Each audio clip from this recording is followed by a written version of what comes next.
السلام علیکم، میں ہوں فواد خورشید اور آپ دیکھ رہے ہیں پروگرام انسائٹ۔ وہ کہتے ہیں نا کہ سب سدھر سکتے ہیں سوائے بھارت کے، اور یہ بات بھارت بار بار خود ثابت کرتا ہے۔ ایسے کڑے وقت میں، ایسے نازک وقت میں جب پوری دنیا کو ایک نئے دشمن کا سامنا ہے، تقریباً ہر ملک میں ہیلتھ ایمرجنسی نافذ ہے، ایک کرونا وائرس پوری انسانیت کا دشمن بن کر سامنے آیا ہے، ایسے کبھی حالات میں بھی بھارت کی مذموم حرکتیں جاری و ساری ہیں۔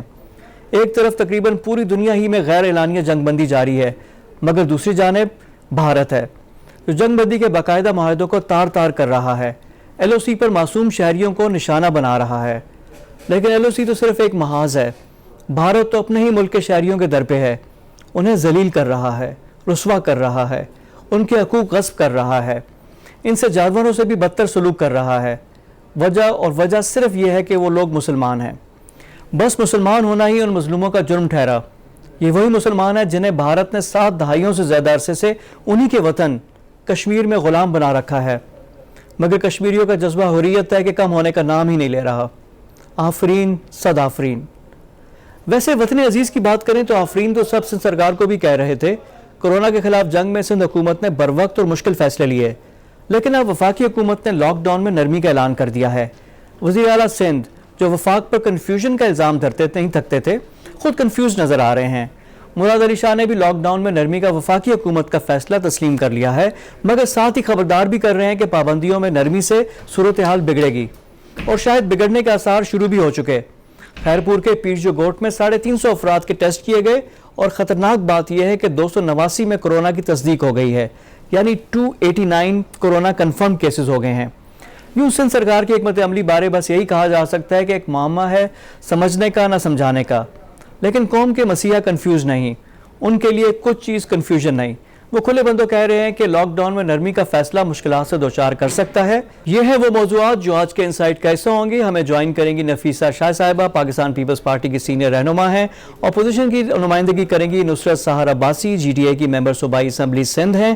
موجود ہوں گے پروگرام میں میجر جنرل ریٹائرڈ اعجاز اوان صاحب اور ماہر امراض خون ڈاکٹر طاہر شمسی۔ مگر آغاز گفتگو کریں گے نفیسہ شاہ صاحبہ سے۔ نفیسہ صاحبہ ایم این اے پی ہیں، خیرپور سے این اے 208، ساتھ ہی ساتھ پیپلز پارٹی کی سینٹرل انفارمیشن سیکرٹری بھی ہیں، ان سے گفتگو کرتے ہیں۔ نفیسہ شاہ صاحبہ السلام علیکم اینڈ ویلکم ٹو دا شو۔ جی وعلیکم السلام۔ نفیسہ شاہ صاحبہ، ہمارا پورا فوکس کراچی پہ تھا۔ سندھ کی جو صورتحال تھی، Karachi was the main driving force اور ہب بنا ہوا تھا۔ یہ اچانک پیر جو گوٹ جو بیک یارڈ ہے، یہاں پہ کیا ہماری نظر نہیں تھی؟ یہ اچانک کیسے ہو گیا اتنا بڑا کہ اتنے دن میں 250 کیسز آ گئے ہمارے پاس ایک چھوٹے سے تعلقہ سے؟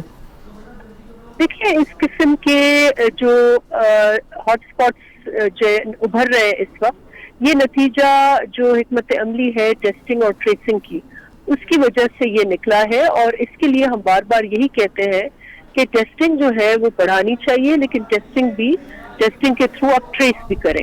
تو یہاں انفارچونیٹلی کچھ عرصہ پہلے ایک خاتون وفات پا گئی تھی، اور یہ بہت میں سراؤنڈ جو نیبرنگ ان کے نیبرز ہیں، انہوں نے ایڈمنسٹریشن کو یہ آگاہ کیا کہ یہ کرونا پیشنٹ تھی، لیکن انفارچونیٹلی ان کی فیملی نے ان کا فل جو پبلک فیونرل ہے وہ کرایا۔ اور اسی کے بعد جب انتظامیہ وہاں پہنچی، انہوں نے اس فیملی کو پہلے کیا، اس میں سے کئی زیادہ کرونا پازیٹیو نکلے۔ اس کے بعد یہ ایک تسلسل سے بیک ریورس ٹریسنگ کرتے گئے، اور اب جب پورے شہر میں انہوں نے رینڈم ٹیسٹنگ کی تو یہ اتنا بڑھ چکا ہے۔ اس کا مطلب یہ ہے کہ کورونا کی لوکل ٹرانسمیشن تیزی سے بڑھ رہی ہے، اور یہاں پر جہاں ٹیسٹنگ اور ٹریسنگ ہو رہی ہے وہاں آپ دیکھیں کہ یہ بہت ایک تشویشناک حالات ہے، لیکن نفیسہ شاہ صاحب زیادہ ٹرانسمیشن یہاں پہ بہت بڑا سوال اٹھ رہا ہے کہ یہ اس وقت ہوا ہے جب لاک ڈاؤن تھا۔ ابھی تو ہم نرمی کی بات کر رہے ہیں نا، اس وقت تو فل لاک ڈاؤن انفورس تھا، کراچی پہ بڑے شہروں پہ نظر تھی، تو یہ جو بیک یارڈز ہیں، بیک واٹرز ہیں، یہاں پہ کیوں نہیں توجہ دی گئی؟ تو کہیں نہ کہیں کسی نہ کسی کی کوتاہی تو ہے۔ دیکھیے، سب سے پہلے تو یہ میں بتاؤں کہ میں نے آپ کو یہی بتایا کہ وہاں دیکھیں ہر انڈیویجول رسپانسبلٹی بھی ہوتی ہے۔ جو فیملی جس میں یہ ڈیٹیکٹ ہوا، ان کو یہ انکوائری ہونی چاہیے کہ کیا ان کو پتا تھا یا نہیں پتا تھا۔ اگر پتا ہوتے انہوں نے ایک میس فیونرل کرایا ہے جس میں لوگ آئے ہیں اور اس کی وجہ سے یہ ہوا ہے, لاک ڈاؤن کی وجہ سے نہیں ہوا ہے. ایک انڈیویجول فیملی کی ڈیسیشن ایسی تھی جس سے بہت بڑا سوال اٹھتا ہے, اور یہ whether they did an ethical thing اور ناٹ, یہ بھی بڑا سوال اٹھتا ہے. یہ ایک رسپانسبلٹی, کیا انہوں نے رسپانسبلٹی کا کردار ادا کیا یا نہیں, یہ بہت بڑا سوال اٹھتا ہے. اور پھر جو لوگ انفیکٹ ہوئے ہیں یہ اسی فیونرل کے ارد گرد ہوئے جن نے ان کو غسل کیا ہے وہ پازیٹیو آئے ہیں. اور انڈیویجول فیملی, آپ کو پتا ہے کہ یہاں سندھ میں جو رہن سہن کا طریقہ کار ہے وہ پورے محلے ہیں, اور گھروں میں صحن میں یہ کلیکٹیو فیملی سسٹم ہے. تو اگر ایک انفیکٹ ہوتا ہے تو اس کے ساتھ پوری فیملی انفیکٹ زیادہ لائکلیہڈ ہے. یہاں ڈیفینس اور سسٹم کی طرح نہیں, لیکن یہ جو پورا ایک کلیکٹیو فیملی نیبرہڈ سسٹم ہے اس کی وجہ سے ایک اگر آپ کا انفیکٹ ہو گیا تو پھر پورا خاندان انفیکٹ ہوگا, اور یہی جو ہے ہم دیکھ رہے ہیں. یہی ورسٹ فیئر سے, جی یہی ورسٹ فیئر سے. نفیسہ شاہ صاحب, یہاں پہ ڈسٹرکٹ ایڈمنسٹریشن کا نا, میں اس کے بھی ذکر کہ ان کو بھی چاہیے نا انفورس کریں, کیونکہ پورے صوبے میں لاک ڈاؤن تھا, اس میں فیونرل کیسے ہو گیا, اس کی تو اجازت ہونی نہیں چاہیے تھی, لوگوں کو اجتماع پہ پابندی ہونی چاہیے تھی. دیکھیں لوگ تو نہیں کرتے, تو یہ اسٹیٹ کا کام ہے نا, ریاست کا کام ہے کہ وہ اس کو انشور کرے. اور ساتھ ہی ساتھ ایک پولیٹیکل بھی ایک چیز آ رہی ہے کہ جو یہ پیر جو گوٹ ہے, کنگری تعلقہ ہے, باقی جگہوں پہ تو ٹھیک ہے, یہ آپ کے اوپوننٹس کا ہے, پی ایم ایل فنکشن کا اسٹرانگ ہولڈ ہے, تو وہاں پہ اس طرح سے توجہ نہیں دی گئی. ان تمام چیزوں کے جوابات نہیں, ایسی کوئی بات نہیں ہے. جو ایم پی ہے وہ خود امپاورڈ ہے. میں اپنے حلقے میں بیٹھی رہی ہوں, لاک ڈاؤن کے پیریڈ میں اویئرنیس ریزنگ ہو, لوگوں کو احتیاطی تدابیر ہو, بحیثیت ایم پی اے وہ آپ ان سوال کریں, کوئی ایسا فرق نہیں ہے. میں خود رابطے میں ہوں, حالانکہ وہ اپوزیشن کے ہیں چیئرمین, لیکن میں ان سے 3 دن سے رابطے میں ہوں جب سے یہ ایشو آ رہا ہے. میں خود سفارشات میں نے کیے ہیں, میں نے لاک ڈاؤن کی سفارش نہیں کی, میں نے کہا ہے کہ آپ کرفیو امپوز کریں وہاں پر, اور جہاں موومنٹ ہوتی ہے تو ہم فوراً ایڈمنسٹریشن کو اطلاع کرتے ہیں.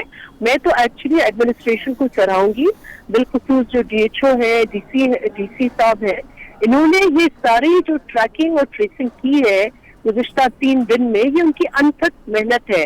وہاں اس وقت 5-6 ٹیمیں کام کر رہی ہیں جو ٹوٹلی اس ٹیسٹنگ اور ٹریسنگ کا کام کر رہی ہیں. وہاں پہلے یہ نہیں تھا کیونکہ چھوٹا ٹاؤن ہے کہ وہاں سیپریٹ کوارنٹین ہو, اب سیپریٹ کوارنٹین وہاں جا رہا ہے, کئی اور ہیلتھ ٹیمیں وہاں تشکیل دی جا رہی ہیں, اور لوکل جو ہیلتھ کا ہاسپٹل ہے اس کو بھی امپاور کیا جا رہا ہے, کیونکہ یہ بالکل یہ ایک کیس اس لیے ہوا ہے. اور آپ اس کو اویئرنیس کریں کہ ایک ایسی فیملی جو پڑھی لکھی فیملی ہے, جس میں ڈاکٹرز ہیں, جس میں انجینئرز ہیں, جس میں ٹیچرز ہیں, وہاں ایک کیس ہوتا ہے.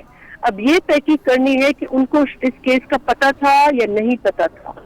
اگر اس کو ان کیس کا پتہ تھا, وہاں اموات ہوتی ہے, تو انہوں نے پبلک فیونرل کیوں کرایا؟ یہ وہاں کے لوگ بھی یہی سوال پوچھ رہے ہیں جو مجھے اطلاع ملی ہے. میں بھی اسی لیے آپ کو یہ کہ ہم یہ اویئرنیس کریں کہ ہمیں خود بھی بحیثیت فیملیز, بحیثیت انڈیویجولز ہمیں محتاط رہنا ہے, اور ویسے ہی پبلک فیونرلز نہیں کرانے چاہیے. اگر اس حالات میں کوئی اموات ہوتی ہے تو فیونرلز نہیں کرانے چاہیے. اور اس فیملی میں جس میں سب علامات تھے اس مرحومہ میں, اور میں بہت افسوس بھی کروں گی اس خاندان سے, لیکن کیا یہ انہوں نے رسپانسبلٹی کا, یہ تو پرانی بات ہو گئی نا, اب ڈیمیج ہو گئی, اب ہمارے پاس جی اب یہ آن ہینڈ بہت بڑا چیلنج آ گیا نا نفیسہ صاحبہ کی بات کر رہے ہیں, وہ تو جو ہونا تھا ہو چکا نا نقصان اس کا, figure is going up and up. 250 ابھی ہو گئے ہیں, اور آپ کو پتہ ہے, آپ خود اس علاقے کی ہیں کہ پیر جو گوٹ ہے, ساتھ ہی آپ کا خیر پور ہے, پھر سکھر بھی کچھ زیادہ دور نہیں ہے, آس پاس جو لوکیلٹیز ہے لوگوں کا آنا جانا ہے, کیونکہ اکنامک انڈیپینڈنس بھی ہے, انٹر ڈیپینڈنس ہے, یہاں پہ جاتے ہیں لوگ, کرتے ہیں. اب اس کے لیے کیا, پیر جو گوٹ کو تو آپ نے کر دیا, اب خیر پور کی ٹیسٹنگ ہوگی, آس پاس کے دیہات ہیں, گاؤں ہیں, وہاں پہ جو گوٹ ہیں وہاں پہ ہوگی, تو کیا کریں گے, کیا اس کی اسٹریٹجی کیا بن رہی ہے, رسپانس ہمارا کیا ہوگا؟ یہی ہے کہ ریورس ٹریسنگ ہوگی. اب ان میں سے جتنے بھی نکلے ہیں لوگ کیسز, ان کو یہ دیکھنا ہوگا کہ وہ کس کس سے ملے ہیں, پھر ان کی ٹیسٹنگ ہوگی. پھر ان کو دیکھنا ہوگا ان میں سے جو پازیٹیو نکلے ہیں تو ان میں وہ کن سے ملے ہیں, پھر ان کی ٹیسٹنگ ہوگی. یہ ایک حکمت عملی ہے جو انٹرنیشنلی اپرووڈ پروسیس ہے کہ آپ ٹیسٹنگ اور ٹریسنگ کرائیں, وہ جاری رہے گا. جب تک آخری کیس جو ہے وہ ٹریک ڈاؤن نہیں ہو. اور اس کے ساتھ ساتھ پیر بورڈ کو ٹوٹلی سیل کر دیا گیا ہے, اس کے ایگزٹس اور انٹرنسز وہ سیل کر دیے گئے ہیں, اور وہاں تیاری ہو رہی ہے کہ الگ ایک کوارنٹینہ بنائے جہاں پر یہ جو غریب غربا کی فیملیز ہیں ان کو وہاں ہم سہارا اور سپورٹ دے سکیں. جی ایک بہت بڑا چیلنج, کیونکہ پورے اگر علاقے کو سیل کر دیا تو ان کو خوراک اور ان کو چیزیں پہنچانا یہ بھی اب گورنمنٹ کی ذمہ داری بن جائے گی. اب اس میں ایک فائنل آپ سے سوال ہے کہ یہ جو اویئرنیس ہے کہیں نہ کہیں اس کی کمی رہ گئی ہے, جو اس طرح کے واقعات ہو رہے ہیں لوگوں میں, جس طرح آپ نے کہا پڑھی لکھی فیملی میں ہو گیا, اب لوگ اس کو کیا سیریس نہیں لے رہے, صحیح طرح اویئرنیس نہیں گئی, کہیں نہ کچھ تو لوپ ہول ہے جس کو ہمیں اوور کم کرنا ہوگا تاکہ مستقبل میں اس طرح کی چیز نہ آئے. دیکھیے وہ ہونا دوسری بات ہے, ہو سکتا ہے کہ وہاں obviously ایکسپوزڈ لوگ ہو, کوئی ڈاکٹر ہے کوئی ٹیچر ہے تو ایکسپوزڈ لوگ ہو, ہونا ایشو نہیں ہے. ایشو یہ ہے کہ کیا ان کو فیونرل کرانا چاہیے تھا اس طریقے سے یا نہیں, دیٹ از دا کوشچن, اور جس کی تحقیق ہونی چاہیے.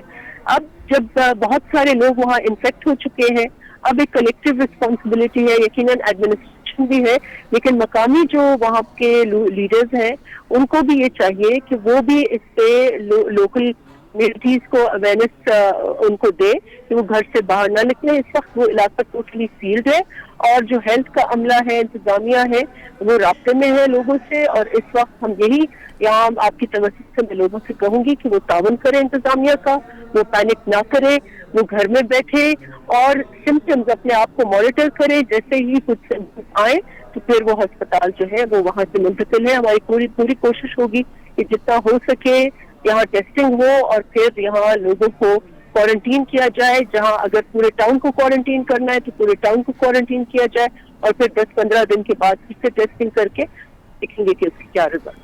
جی بالکل, بہت امپورٹنٹ ہے. دیکھیں سکھر میں جس طرح اویس قادر شاہ وزیر ٹرانسپورٹ تھے وہ کوارنٹین میں موجود تھے, آپ خود خیرپور کی ہیں, اس طرح جو وزیر صحت ہیں عذرا پیچی ہو, نواب شاہ سے ان کا تعلق ہے, وزیر اعلیٰ دادو سے ہیں, لیکن یہ ہمیں انٹیریئر میں اس طرح متحرک نظر نہیں آئے, سارے کراچی میں ہی بیس تھے اور سارا وہی کر رہے تھے. تو اب یہ پیغام بھی آپ لوگ کو چاہیے کہ کریں, اور پورا کلیکٹیو رسپانس, کیونکہ انٹیریئر کے حالات اور ڈائنامکس ڈفرینٹ ہے, شہروں سے بہت ڈفرینٹ ہیں, تو اس کے لیے رسپانس بھی آپ کو ڈفرینٹ ہی کرنا پڑے گا. تو وی wish you all the best. اور اس کے لیے کوئی اسپیشل چیز جو آپ لوگ کرنا چاہیں؟ جی یہ بالکل, یہ آپ کی بات حقیقت صرف اس حد تک ہے کہ وہاں جو کلیکٹیولی لوگ ایک رہ رہے ہیں, ایک ولیج میں انٹریکشن ان کا بہت ہے, یا سٹیز میں چھوٹے چھوٹے گھر ہیں, 14 لوگ 15 لوگ ایک گھر میں کمرے میں ہیں, تو اس حوالے سے تھریٹ اگر آپ کوارنٹین بھی کریں تو فیملی پوری انفیکٹ ہو جائے گی. وہ ڈائنامکس ڈفرینٹ ہے. لیکن جہاں تک ٹیسٹنگ یا حکمت عملی کا ہے وہ پورے سندھ میں یونیفارم ہے, اور اگر لوکل ٹرانسمیشن بہت تشویشناک ہے, لیکن انشاءاللہ ہم مل جل کر اس کو ضرور ڈیفیٹ کریں گے. اور میں بالکل پر امید ہوں لوگ اگر انشاءاللہ ہم تعاون کریں گے. ایڈمنسٹریشن جو ہے وہ الرٹ ہے, اور اس کو لیکن اس کی لیسن یہ ہے جو ہم یہ بار بار کہہ رہے ہیں کہ لاک ڈاؤن جو ہے وہ بہت ضروری ہے اس وقت, اور at the same time awareness بھی ضروری ہے, اور at the same time public gatherings. یہ جو ہم کہہ رہے تھے نا کہ یہ مساجد کے حوالے سے کہ جی SOPs ہو, یہ ہو وہ ہو, جہااں بھی گیدرنگ ہو, وہ فیونرلز ہو, وہ شادیاں ہو, وہ مساجد ہو, گیدرنگ نہیں ہونی چاہیے. سب سے زیادہ خطرہ جو ہے پھیلاؤ کا وہ گیدرنگز میں ہے. جی بہت شکریہ. اس لیے آپ کے توسط سے یہ میں کہوں گی کہ گیدرنگز کو اوائڈ کریں. بہت شکریہ. نفیسہ شاہ ہمارے ساتھ موجود تھیں, پاکستان پیپلز پارٹی کی سینئر رہنما, ممبر آف نیشنل اسمبلی بھی ہیں, خیرپور سے تعلق ہے, ہمیں پوری صورتحال سے انہوں نے آگاہ کیا. Thank you very much for your time. یہ تو تھی نفیسہ شاہ صاحبہ جن سے ہم نے گفتگو کی, اور یہ چیلنجز بڑھتے جا رہے ہیں. جس طرح پہلے مین شہروں میں تھا, اب یہ گاؤں دیہات میں جانی شروع ہو گئی ہے چیز, تو اس سے بھی نمبر آزما ہونا بہت ضروری ہے. اور اسی چیلنجز سے ریلیٹڈ ہم گفتگو کریں گے. ہمیں اپوزیشن کی وائس بھی سننی ہے. اپوزیشن کی جماعت GDA کی ممبر ہے سندھ اسمبلی کی نصرت سحر عباسی, ان سے گفتگو کریں گے. نصرت صاحبہ PML فنکشنل سے بھی ان کا اوریجنل تعلق ہے, پھر جو گرینڈ ڈیموکریٹک الائنس بنا ہے اس میں بھی شامل ہے. بڑی ووکل آواز ہے ان کی سندھ اسمبلی میں, ان سے گفتگو کرتے ہیں. نصرت صاحبہ السلام علیکم اینڈ ویلکم ٹو دا شو. وعلیکم السلام جی, تھینک یو سو مچ. میم ابھی ہم کراچی کا ہی رونا رو رہے تھے, بڑے شہروں کا تھا, تو یہ پیر جو گوٹ میں اچانک کیا ہو گیا؟ تھینک یو سو مچ جی. دیکھیے جب سے کرونا کا سندھ میں وبا بڑھی اور کیسز بڑھے, اس وقت سے ہم اپوزیشن بار بار حکومتی جتنے بھی ممبر ہیں کابینہ کے یا وزیر اعلیٰ صاحب سے یہ ریکویسٹ کر رہے تھے کہ خدا را آپ کی جو لاک ڈاؤن کا جو سلسلہ ہے وہ شروع کے 2-3 دن تو چلا, اس کے بعد آپ کا جو لاک ڈاؤن ہے اس کی سختی ختم ہو گئی. اس کی میں خود گواہ ہوں, کیونکہ جب میں کراچی سے گئی اپنے خیرپور کی طرف اور سکھر, تو میں نے جو حالات دیکھے تھے, میں یہ شروع کی بات کر رہی ہوں جو پہلا ہفتہ ہوا تھا, اس ہفتے کے بعد ہی لوگوں نے مطلب 2-3 دن لوگوں نے اس کی سختی کو قبول کیا. اس کے بعد ایڈمنسٹریشن نے وہ سختی کی ہی نہیں. اگر وہ سختی کی جاتی تو شاید جس طرح میں گئی اور میں نے روڈوں پہ رستوں پہ لڑکوں کو گھومتے پھرتے کھیلتے, کرکٹ کھیل رہے ہیں, فٹ بال کھیل رہے ہیں, ہوٹلوں پر لوگ بیٹھے ہیں, تو میں سخت حیران ہو گئی تھی کہ یہ تو وزیر اعلیٰ صاحب کہہ رہے ہیں سخت لاک ڈاؤن ہے, یہاں تو یہ حالات یہ ہیں کہ لوگ بالکل عام روٹین میں. تو یہی وجہ تھی جس کی وجہ سے خوف تھا کہ کرونا پھیلے گا, اور وہی ہوا. اور پیر گوٹ کا تو میں آپ کو بتاؤں کہ وہاں کی جو عوام ہے, وہاں کے لوگ ہیں, وہ جو پہلا کیس آیا تھا ایک خاتون کا جن کا شاید ڈیلیوری کیس تھا اور ان کی ڈیتھ ہو گئی اور بعد میں پتہ چلا کہ وہ کرونا کی وجہ سے ہوئی, تو اس کے بعد سے لوگوں میں خوف پیدا ہو گیا, خاص طور پر پیر گوٹ کا. اور لوگوں نے بار بار کہنا شروع کر دیا کہ ٹیسٹنگ فیسلٹی نہیں ہے, ہمارے ٹیسٹ کروائیں, یہاں پر سختی کروائیں, لاک ڈاؤن کی سختی نہیں ہے, لوگ مزے سے گھوم پھر رہے ہیں, جس کی وجہ سے خوف تھا ایک. اور وہی ہوا جس کا آج ہم اب یہ ہے کہ اسی امید بھی نہیں تھی کہ دیکھیں انٹیریئر سے کوئی کیسز بھی نہیں آ رہے تھے, صرف یہ تھا کہ سکھر جو کہ خیرپور سے تھوڑا سا ہی اوپر ہے, وہاں پہ قرنطینہ سینٹر بن گیا تھا جہاں پہ ساری چیزیں پرابلم تھی. اب یہ چیز آ گئی ہے, آپ بلیم کس کو کرتی ہیں؟ کیا پروونشل گورنمنٹ کی سیریسنس نہیں تھی کہ اپوزیشن کا علاقہ, کیونکہ اب پیر جو گوٹ ہے ایک طرح سے پی ایم ایل ایف کا گڑھ سمجھا جاتا ہے, تو وہاں پہ نہیں ہوا, پلس آپ لوگوں کی بھی ذمہ داری ہے نا, جو اپوزیشن ہے وہاں کے بھی آپ کے جو الیکٹڈ لوگ ہیں وہ بھی لوگوں کو سمجھا سکتے تھے, کیونکہ یہ تو وبا پوری دنیا کے لیے ہے. تو اب دیکھیں میں یہاں پر کوئی پوائنٹ اسکورنگ نہیں کروں گی, سیاسی جس کو کہا جاتا ہے, جیسے آپ نے کہا کہ شاید فنکشنل کا یا جی ڈی اے کا ایم پی اے ہے وہاں یا پیر صاحب کا ہے, تو اس لیے حکومت کی طرف سے دھیان نہیں دیا گیا. یہ چیزیں بعد میں ہیں کرنے کی, اور کریں گے انشاءاللہ تعالی. یہ چیزیں ہیں اس طرح کی, تو بہت سارے ریزن آپ کو دوں گی, بہت ساری مثالیں دوں گی کہ سندھ میں جہاں جہاں اپوزیشن کے علاقے وہاں کس طرح کے حالات ہیں اور کیوں وہاں توجہ نہیں دی آتی. اس وقت یہ چیز ہے کہ دیکھیں جی, ہم نے آپ اگر ہمیں کہیں گے کہ اپوزیشن پہلے دن سے آن بورڈ ہے, پہلے دن ہی انہوں نے حکومت کو کہا, سی ایم مراد علی شاہ صاحب کو میسج کروایا, خط لکھے کہ جو کرونا کی وبا ہے ہم یہاں پر اس وقت آپ کے ساتھ ہیں, آپ کے ساتھ کھڑے ہیں, کیونکہ پوری دنیا میں یہ سلسلہ ہے, کوئی بڑے سے بڑا ملک اس سے پیچھے نہیں ہٹ سکا, اس کے آگے اس نے گھٹنے ٹیک دیے. تو ہم چاہتے ہیں کہ آپ کے ساتھ مل کر سندھ کی عوام کو اویئر بھی کریں, اور کورونا کے حوالے سے جو آپ اقدامات لے رہے ہیں ہم آپ کے ساتھ کھڑے ہو کر ان پر امپلیمنٹ کروانے کی کوشش کریں گے. یہ اس کی آپ کو مل جائے گی ویڈیو کلپ بھی, جو پہلا میٹنگ ہوئی تھی جس میں سی ایم نے اپوزیشن کی جماعتوں کو ہمارے کہنے پر بلایا. ٹھیک, اچھا اس میٹنگ میں جو ہم لوگوں نے ان کو سجیشنز دی, جو ہماری طرف سے ان کو آفرز آئی, وہ ہم سب نے دی. اس کے بعد کیا کرنا چاہیے تھا حکومت کو, وزیر اعلیٰ صاحب کو یہی کرنا چاہیے تھا نا کہ ہر میٹنگ میں اپوزیشن کے کچھ ممبرز کو بلاتے اور ان کو آن بورڈ رکھتے, کیونکہ صرف رولنگ پارٹی ہی کے تو لوگ نہیں ہے نا یہاں, جو اپوزیشن سے جیت کر آئے وہ بھی تو لاکھوں ووٹ لے کر آئے نا. جس طرح بات کر رہے ہیں کہ وفاق اور سندھ ایک جگہ ہو جائے تو یہ بھی ہو جائے. اب وے فارورڈ کیا ہے؟ اب یہ تو چیز آ گئی ہے, اب چیلنج آ گیا ہے, اور یہ کافی بڑا چیلنج ہے. اب کیا کرنا کیا چاہیے آگے؟ دیکھیے جی, میں فواد اب کیا کہوں آپ کو, آپ خود دیکھ رہے ہیں, آپ خود سندھ کی حالات دیکھ رہے ہیں, سندھ کے حالات خود ہاتھ سے خراب کیے جا رہے ہیں. اب مجھے بتائیں یہاں ہو کیا رہا ہے؟ Lockdown lockdown lockdown, آپ شروع سے یہ کہے جا رہے ہیں, سختی ہاتھ باندھ کے ایموشنل ہو کر پتہ نہیں کس طرح کی یہ سچویشن کریٹ کر کے مراد علی شاہ صاحب سپر مین بن کے کبھی ادھر کبھی ادھر, 1-2 دن تو گئے, اس کے بعد پھر وہ اپنے آفس میں بیٹھ کر صرف پریس کانفرنسز کرتے اور روزانہ کی بنیاد پر ہمیں صرف فگرز دیتے ہیں, آج اتنے کیس, آج اتنے ہو گئے, آج اتنے مر گئے. کام کس کا یہ ہے وزارت صحت کا. وہ ہمیں اچھا 3-3 4-4 ترجمانے سمجھ نہیں آتا, ان کے فگرز کتنے, ان کے فگرز کتنے. ہم چاہتے ہیں کہ ایک بہترین اسٹریٹجی بنے, اپوزیشن کو بھی آن بورڈ لیں, ایک طریقہ کار سے آپ لاک ڈاؤن کی بھی سختی کروائیں, اور جو لوگ اس وقت بے روزگار ہو گئے, جو رو رہے ہیں خودکشیاں, فواد اگر آپ کو یقین کریں گے تو ہمارے پاس وہ ویڈیو کلپس ہیں, وہ تصویریں ہیں لوگوں کی, وہ حالات دیکھ لیں کہ جنہوں نے پورے گھر والوں نے خودکشیاں کر لی. کیوں کی؟ اسی لیے کہ سندھ گورنمنٹ نے لاک ڈاؤن کی سختی تو کہہ دی, لیکن آپ نے لوگوں کے گھروں تک وہ چیز پہنچائی جو آپ نے فرمایا کہ ہم لوگوں کو راتوں کے اندھیروں میں راشن پہنچائیں گے. وہ کون سا رات کا اندھیرا تھا؟ کس نے دیکھا؟ پوری سندھ میں کسی کے پاس بھی چلے جائیں کیمرہ اور مائک لے کے, ان کے محلے میں پوچھے کہنے آپ کی طرف سے آپ بہت غریب ہیں, لگ رہا ہے آپ کے پاس کوئی راشن پہنچا, رات کے اندھیرے میں پہنچا؟ تو جواب ملے گا نہیں. تو یہ میں نہیں کہہ رہی ہوں, سپریم کورٹ نے پوچھ لیا ہے ان سے. انہوں نے کہا کہ اگر آپ نے راشن دیا ہے تو بھائی اس کی کوئی ویڈیو کلپ, کوئی اس کے کچھ تو شواہد دے. تو یہ تمام چیزیں دیکھتے ہوئے وے فارورڈ کیا ہوگا؟ اب تو حالات بہت خراب ہو گئے. لیکن ابھی بھی یعنی کہ سب کو ایک پیج پہ لے کر آ جائیں, سارے مل کر اس میں کام کر لیں, مل کر کریں. اور نہیں کریں گے وہ اصل میں 2-3 منسٹرز ہیں جو بیٹھ کر اپنے آفیسز سے روزانہ کی بنیاد پر پریس کانفرنس کرتے ہیں اور وفاق کو نشانہ بنانا ہے. بھائی چھوڑ دیں وفاق کو, 18 امینڈمنٹ کے بعد سب کچھ آپ کے پاس ہے. آپ چاہیں تو کیا کچھ نہیں کر سکتے. اتنے بڑی بڑی چوریاں, بلنڈرز ہو رہی ہیں, گندم کی چوری, فنا چوری, فائنل جو میسج. جی نصرت صاحب, ہم پرابلم بہت ہے لیکن سولوشن یہی ہے کہ اب ایک بہت بڑی پینڈیمک ہے, وبا آ گئی ہے, اس کا مقابلہ کریں اور سارے مل کر کریں. آپ کی تجویز ہے کہ اپوزیشن کو بھی آن بورڈ کریں. بہت شکریہ آپ کا نصرت سحر عباسی ہمارے ساتھ موجود تھی, جی ڈی اے کی ممبر نصرت سحر عباسی. اس سے پہلے ہم نے نفیسہ شاہ کو بھی سنا.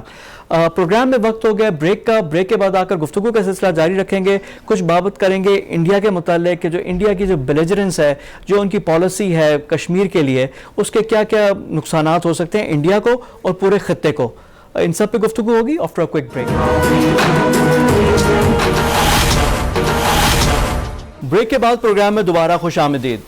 پروگرام کے اس حصے میں ہم کچھ گفتگو کریں گے اپنے پڑوسی کی, بھارت کی, جو پاکستان دشمنی میں کسی بھی حد تک جانے سے باز نہیں آ رہا. لائن آف کنٹرول کی وائلیشن تو معمول بن گئی ہے, فالس فلیگ آپریشن کا خطرہ اپنی جگہ پہ موجود ہے. جب بھی ہندوستان کے اندرونی حالات میں کوئی گڑبڑ ہوتی ہے, پورا کا پورا ان کی توجہ مبذول زائل کرنے کے لیے وہ پاکستان پہ الزامات کی بوچھاڑ کر دیتا ہے اور پاکستان کو ایک آسان ٹارگٹ سمجھ کے پوری کی پوری اپنی میڈیا کی بھی توجہ پاکستان پہ لے کر آ جاتا ہے. کشمیر کا مسئلہ انتہائی اہم ہے. 278 دن ہو گئے ہیں لاک ڈاؤن میں, فوجی لاک ڈاؤن ہے. ایک تو یہ پوری دنیا کا بھی لاک ڈاؤن ہے, اس سے بہت مختلف ہے, جہاں پہ ان کی جانوں کو بھی خطرہ ہے. یہ ساری صورتحال پہ گفتگو کریں گے, کچھ بین الاقوامی بات بھی کریں گے, انٹرنیشنل مڈل ایسٹ کی جو صورتحال ہے, ملیٹریلی کیا اس میں تبدیلیاں آ رہی ہیں, کیا کیا اس کے ریپرکشنز ہو سکتے ہیں, ان تمام امور پہ گفتگو کریں گے. ہمیں جوائن کر رہے ہیں میجر جنرل ریٹائرڈ اعجاز اعوان صاحب, دفاعی تجزیہ کار بھی ہیں. پاکستان میں جو وار اگینسٹ ٹیرر ہے اس پہ بھی انہوں نے بڑا اہم کردار ادا کیا. آج کل یہ ٹی وی پہ بھی آپ نے ان کے تجزیے اور تبصرے سنے ہیں اور معاملات پہ بڑی گہری نظر ہے ان کی. اعجاز صاحب السلام علیکم اینڈ ویلکم ٹو دا شو. وعلیکم السلام, تھینک یو. جنرل صاحب, انڈیا پھر باز نہیں آ رہا, پاکستان کو مسلسل انگیج کیا ہے, لائن آف کنٹرول کی وائلیشنز, جب بھی ہندوستان میں کوئی بھی چیز ہوتی ہے الزام فوراً پاکستان پہ. تو پاکستان کی پالیسی کیا ہونی چاہیے, ہمارا رسپانس کیا ہونا چاہیے؟ دیکھیں جی, یہ تو آپ نے بہت بڑا سوال کر دیا. دیکھنا یہ ہے, پہلے ہندوستان کے رویے کو اگر آپ دیکھیں تو ہندوستان صرف الزام لگانے کے لیے نہیں, وہ پنچنگ بیگ پاکستان کو بناتا ہے ایک کور اپ کے لیے, لیکن وہ اپنا ایک سٹریٹجی, ایک مقصد, ایک آبجیکٹو لے کر چلتے ہیں. ان کی تمام لیڈرشپ نے ہمیشہ ایسے ہی کیا ہے کہ وہ ایک آبجیکٹو لے کر چلتے ہیں اور اس کو وہ حتمی انجام تک لے کر جاتے ہیں, صرف دنیا کی توجہ ہٹانے کے لیے اور پاکستان کو ڈیٹر کرنے کے لیے. وہ پاکستان پر الزام تراشی کرتے ہیں کیونکہ اس ریجن میں بالخصوص اور دنیا میں بالعموم سیاسی طور پر ان کے مقاصد کو روکنے کے لیے دنیا میں کوئی طاقت ایسی نہیں ہے جو ان کے عزائم کو روکے, ان کو چیک کرے یا ان کی مخالفت کرے یا ان کے اوپر کسی قسم کا کوئی معاشی یا سیاسی دباؤ ڈالیں. صرف خطے میں ایک واحد ملک ہے پاکستان جو انہیں ریزسٹ کر سکتا ہے اور کرتا ہے, اس کو وہ انگیج کرتے ہیں اور اپنے مقصد کو وہ اچیو کر لیتے ہیں. آپ اگر تاریخ پہ نظر دوڑائیں تو آپ دیکھیں گے کہ انہوں نے جب پاکستان کو ڈس انٹیگریٹ کرنا تھا تو ایسٹ پاکستان میں انہوں نے بلا جواز چڑھائی کر دی. نہ وہ اس معاملے میں سٹیک ہولڈرز تھے, نہ ایسٹ پاکستان کا مسئلہ یونائٹڈ نیشن میں حل طلب تھا, نہ وہ کوئی انٹرنیشنل ڈسپیوٹ تھا, اور نہ انڈیا اس میں سٹیک ہولڈر تھا سوائے ایک نیبر کنٹری ہونے کے. لیکن انہوں نے اس موقع کو نہیں جانے دیا اور اندرا گاندھی نے اس وقت آرم فورسز کو بھیج کر پاکستان کو دولخت کر دیا. جنرل صاحب, ابھی آپ نے اندرا گاندھی کا حوالہ دیا, تو اندرا گاندھی نے جو ایک انٹرویو دیا تھا اپنے اس زمانے میں, اس میں جو باتیں کی تھی کہ وہ بھی میں آپ کو سناتا ہوں کیونکہ جو بات آپ کر رہے ہیں وہی بات وہ کر رہی ہیں. اندرا گاندھی ہٹلر کی بھی اگزامپل لے رہی تھی, مشرقی پاکستان کا بھی. ذرا وہ سے پہلے وہ کلپ سنتے ہیں ذرا اندرا گاندھی کا.